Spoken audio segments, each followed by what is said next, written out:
Olá, pessoal! Vamos então para a nossa última aula dessa semana, tá? Em que finalmente a gente vai estudar a operação unitária de elutriação, né? O nome do equipamento é o elutriador. E é aqui nessa operação unitária que nós vamos aplicar os equacionamentos e o nosso estudo de movimento de uma partícula através de um fluido.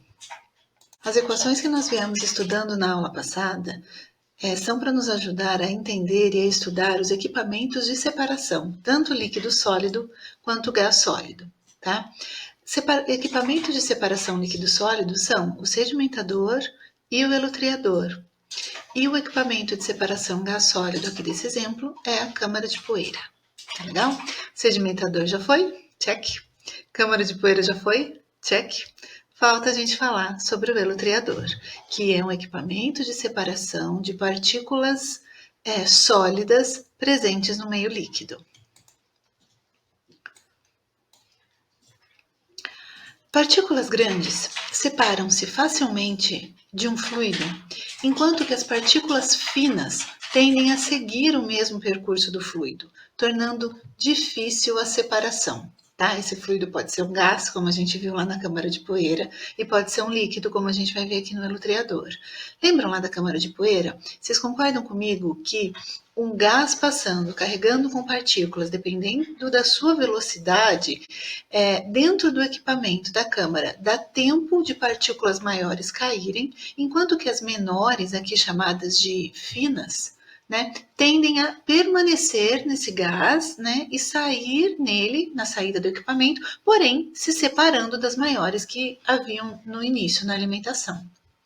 E aí, a gente precisa, em muitas situações industriais, separar partículas do fluido para, por exemplo, evitar desperdício, limpar os resíduos líquidos ou gasosos antes do descarte e também para eliminar riscos de explosão. Né, a câmara de poeira e outros equipamentos de separação de partículas muito finas de gás são importantes porque essas partículas muito pequenininhas, muito fininhas, podem causar explosão se dispostas e colocadas num ambiente inadequado. Tá? Se tiver ali condições para que a explosão possa acontecer, a presença do pó muito fino, de partículas muito finas, só prejudica, só favorece a explosão. Bom, o que a gente vai estudar agora, então, é o elutriador ou classificador hidráulico. Esse também é um nome que o elutriador recebe, tá? Classificador hidráulico. A elutriação é um processo usado para separar partículas finas de tamanho inferior ao que pode ser separado por peneiramento. Tá? A gente está falando de partículas bem pequenininhas, tá? Menores ainda do que as menores aberturas das peneiras. A separação consiste, então, no caso do classificador hidráulico ou elutriador, em colocar a alimentação, que é uma mistura de partículas, em contracorrente com uma corrente líquida, com um fluido líquido, normalmente água, com velocidade superior à velocidade terminal das partículas finas. Vejam, a gente tem no início uma mistura de partículas, tanto de diferentes tamanhos quanto até de diferentes materiais. Podemos até ter partículas diversas nessa mistura inicial. E ao entrar em contato com uma vazão ascendente de fluido, de água líquida, a velocidade desse fluido vai influenciar nas partículas que conseguem ficar separadas umas das outras. Tá legal? As partículas maiores, mais grossas, mais pesadas, mais densas, tendem a ter velocidade terminal maior do que a do fluido. Né? E aí ela consegue caminhar para baixo nesse fluido, apesar do fluido ascendente, porque a velocidade terminal dessas partículas é maior do que a velocidade do fluido. Só que aquelas mais finas, as partículas menores, menos densas, que têm valores de velocidade terminal menores também, serão arrastadas com esse fluido. Esse esquema aqui, pessoal, eu costumo fazer na lousa, né, nas nossas aulas presenciais, e gostaria que vocês anotassem no caderno de vocês. Esse equipamento aqui, ó, esse esqueminha que eu desenhei e fiz, é um elutriador, tá? No esquema aqui do meu desenho, eu tenho 2 elutriadores em série, mas vamos primeiro olhar para um deles. Vamos olhar primeiro aqui para o primeiro elutriador, que é o equipamento 1, cujo diâmetro é D1.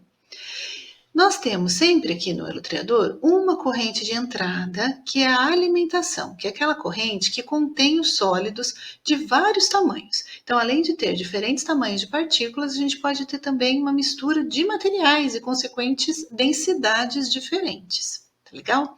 E nesse equipamento, então, esses sólidos vão entrar em contato com uma corrente, uma vazão de líquido ascendente. Normalmente esse líquido é a água.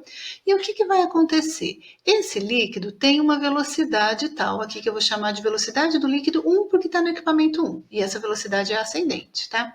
Mas ao colocar as partículas aqui, vocês concordam comigo que aquelas que são maiores, grandes, pesadas, mais densas, vão vencer a velocidade ascensional do fluido e ficar retida no equipamento? Tá? As partículas que têm velocidade terminal maior do que a velocidade desse líquido no equipamento 1, elas ficam retidas e podem ser coletadas pelo fundo do equipamento, enquanto que as partículas menores seguem arrastadas pelo fluido e nesse esquema aqui vão seguir para um próximo elutriador. Dessa vez, o elutriador tem um diâmetro 2 maior do que D1. Uma vez que a vazão é a mesma, tá? Vejam se vocês concordam comigo. Uma vez que a vazão que vem do equipamento 1 é a mesma que entra no equipamento 2 e o D2 é maior que D1, a velocidade em 2 vai ser menor do que a velocidade em 1. Tá? Sendo assim, eu tenho uma nova etapa de separação aqui, no qual as partículas que sobraram do equipamento 1 e vieram para o 2, e agora têm velocidade terminal maior do que a velocidade do líquido ascendente em 2, vão ficar retidas no segundo elutriador, enquanto que aquelas menorzinhas, as mais finas, as mais leves, as menos densas, vão sair coletadas no topo desse equipamento junto com a corrente líquida, junto com a corrente de água. Tá? Então, se eu tinha inicialmente pelo menos aí 3 frações, 3 condições que eu gostaria de separar a minha mistura original, em 2 equipamentos eu faço essa separação. No primeiro, retiro as maiores, no segundo, retiro as intermediárias e as mais finas saem com a corrente líquida. Tá joia? Esse é o esquema, então, de um elutriador, de um esquema, de uma série de elutriadores, tá? Para a separação de partículas sólidas presentes em meio fluido. Ou usando um meio fluido, né? A água. A partir daqui já está numa mistura para entrar no segundo equipamento. Tá legal? Então é isso, pessoal. É simples o processo de separação usando a água. Então vamos lá. Aqui só está escrito o que eu expliquei para vocês na figura anterior, né? No caso do classificador hidráulico, o elutriador, as partículas maiores, com velocidade terminal maior do que a velocidade do líquido, sedimentam-se e são coletadas no fundo do equipamento, enquanto que as demais seguem com o líquido. Pode-se usar, então, várias colunas, vários equipamentos, vários elutriadores em série com diferentes diâmetros para otimizar essa operação, para refinar a separação ou para separar em várias frações. Aqui tem uma foto, quando eu ampliei a imagem ela não ficou muito boa, mas é um esquema de um elutriador, vejam. Esse esquema aqui nessa imagem, né, o formato dele é cônico, mas reparem que são 4 equipamentos, os diâmetros vão aumentando ao longo da série aí dos equipamentos, tá? E a gente tem água aqui inicialmente entrando por baixo, que vai fluir ascendentemente, e a mistura de sólidos em contato com esse fluido líquido ascendente, sendo separada em várias porções. As partículas maiores ficam retidas no primeiro e assim gradativamente até que as mais finas saem ainda com o líquido, né? Ou o líquido já sai livre totalmente de partículas, dependendo do tamanho desses equipamentos, e as mais fininhas saem no final. Para finalizar esse assunto de separação, eu queria conversar com vocês sobre um processo que se chama separação em meio denso. Né? O que nos ajuda a decidir, depois que a gente falar sobre isso nos próximos slides, a decidir se em qual meio eu quero fazer essa separação, né? Se a água é realmente o melhor meio fluido para essa separação ou se me é conveniente às vezes escolher outro fluido, escolher outro meio no qual a separação das partículas sólidas vai ocorrer. Então vamos pensar o seguinte, para fazer essa linha de raciocínio aí sobre a separação de partículas usando um meio fluido. Suponhamos que dois materiais diferentes, um que eu vou chamar de A e outro que eu vou chamar de B, estejam presentes em uma mistura de partículas sólidas, sendo o A mais denso que o B. Tá? Então, eu tenho uma mistura inicial de um composto A, que é mais denso que o B, e eles são sólidos particulados. Ela é uma mistura não só de duas substâncias, como também de tamanhos de partículas diferentes. O A tem vários tamanhos, o B tem vários tamanhos de partícula, e eles estão todos juntos. Quando a faixa de tamanho dos dois materiais é ampla, tá? Eu tenho partículas finas, médias e grossas do A, finas, médias e grossas do B, a separação completa, ou seja, separar totalmente A de B, torna-se difícil. Por quê? Uma vez que as velocidades terminais das maiores partículas de B podem ser maiores que as velocidades terminais das menores partículas de A. Vejam, de novo, com calma para a gente não confundir. Eu tenho duas substâncias, A e B. A é mais densa do que B. Tá, então eu já posso pensar que A fica no fundo do equipamento enquanto B é arrastado com esse fluido, com a água, por exemplo, né? Porque A é mais denso. Entretanto, se eu tenho uma variação de tamanho das partículas de A e de B, vocês concordam comigo que às vezes as menorzinhas de A podem ser arrastadas, enquanto as maiores de B, mesmo sendo menos denso, ficam no fundo do equipamento? Tá? Não é garantia, se a faixa de tamanho dos dois materiais é muito ampla, que eu consiga, só pelo A ser mais denso, separá-lo no fundo do equipamento, enquanto o B é arrastado com o equipamento, por ser menos denso. Tá legal? Então, o que acontece é, as velocidades terminais das maiores partículas de B, que é o menos denso, pode ser maior, essa velocidade, do que as das menores partículas de A. Então, gente, pode ser que no fundo do equipamento eu tenha, sim, o material mais denso, mas também eu tenha no fundo do equipamento as maiores do material menos denso, o que ainda me deixa com uma mistura. Tá? Eu tinha A e B no começo e não consigo necessariamente separar totalmente A de B. Eu ainda fico com A e B entre as maiores e fico com A e B entre as menores também, tá? Porque eu consigo arrastar bastante das menos densas, mas às vezes a menorzinha da mais densa é carregada junto com o fluido. Então a gente precisa escolher o fluido, decidir a velocidade com que vai trabalhar nesse equipamento para fazer a melhor separação possível, né? De acordo com o problema, de acordo com o nosso objetivo. Mas por enquanto a gente pensa nisso. A e B. A é mais denso, B é menos denso. Mas se o tamanho aí, se a variação de tamanho dessas partículas for grande, eu posso arrastar as mais densas e fazer também as menos densas ficarem no fundo do tanque. Os intervalos das dimensões que são provenientes de uma separação podem ser calculados a partir da razão entre as dimensões das partículas de A e B com a mesma velocidade terminal. Tá? Eu posso relacionar, então, essa condição de tamanho das partículas pensando em velocidade terminal, porque vai existir partículas de A de determinado tamanho que tenham a mesma velocidade terminal de partículas de B, porém a partícula do B terá um tamanho diferente da partícula do A, mas a velocidade terminal será a mesma.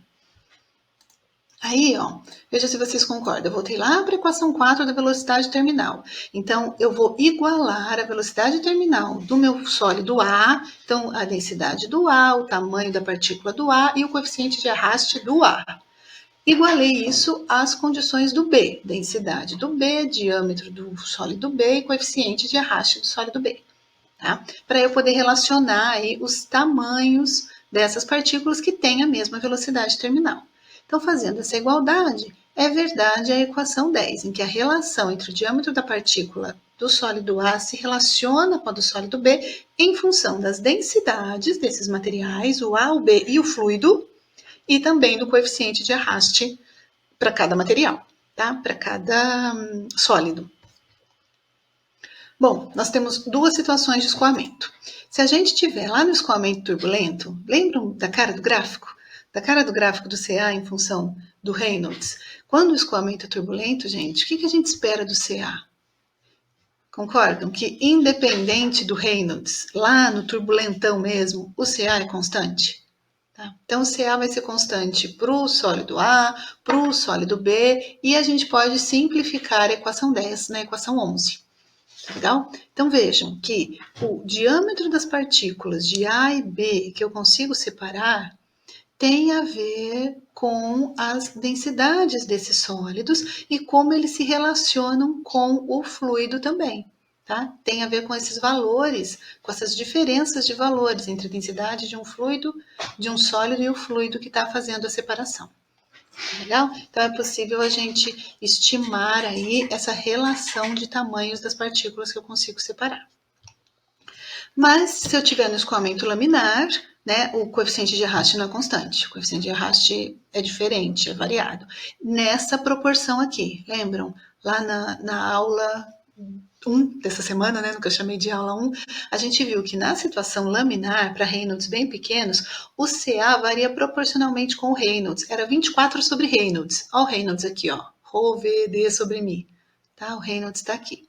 Então, eu vou fazer o seguinte, vou pegar o valor, a equação do CA no regime laminar, no escoamento laminar, para o sólido A e para o sólido B, e vou voltar na equação 7. Tá?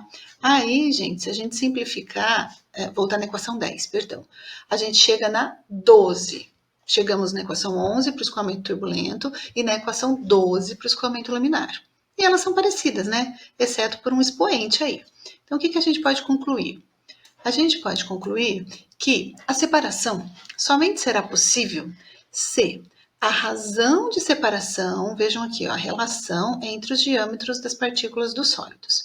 Se a razão de separação, definida como a razão entre o tamanho da menor partícula de A, que é o sólido mais denso, e a maior partícula de B, que é o sólido menos denso, for maior do que essa relação aqui, ó. Tá? E aí, esse expoente N aqui, nós vimos que ele é igual a 1 para escoamento turbulento, ele é igual a meio para escoamento laminar, e está aí num valor intermediário se estivermos no escoamento de transição. Tudo bem, pessoal?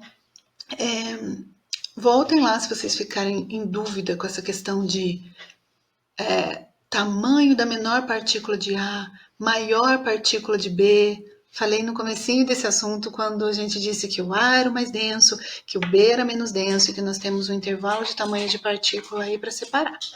Tá joia? Então, gente, isso quer dizer que essa separação total ou dependendo do objetivo do processo, só será possível nessa desigualdade aqui, ó. Se essa razão for maior do que essa equação que nos fornece informações em função das densidades envolvidas, tanto dos sólidos quanto do fluido.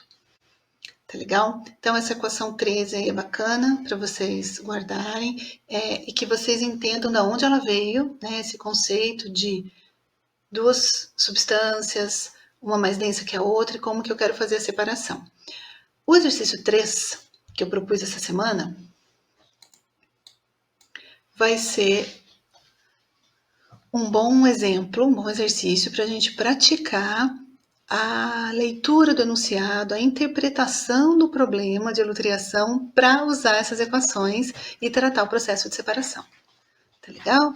Então, por enquanto, vocês fiquem com essa equação de separação em meio denso, conheceram o processo do esquema do elutriador e assim vocês estão prontos para fazer o exercício 3. Tá legal? Quero que vocês leiam com calma, esquematizem o exercício, chamem as substâncias de A e B, anotem as informações aí que vocês têm e tentem resolver o exercício que é por separação com água, tá?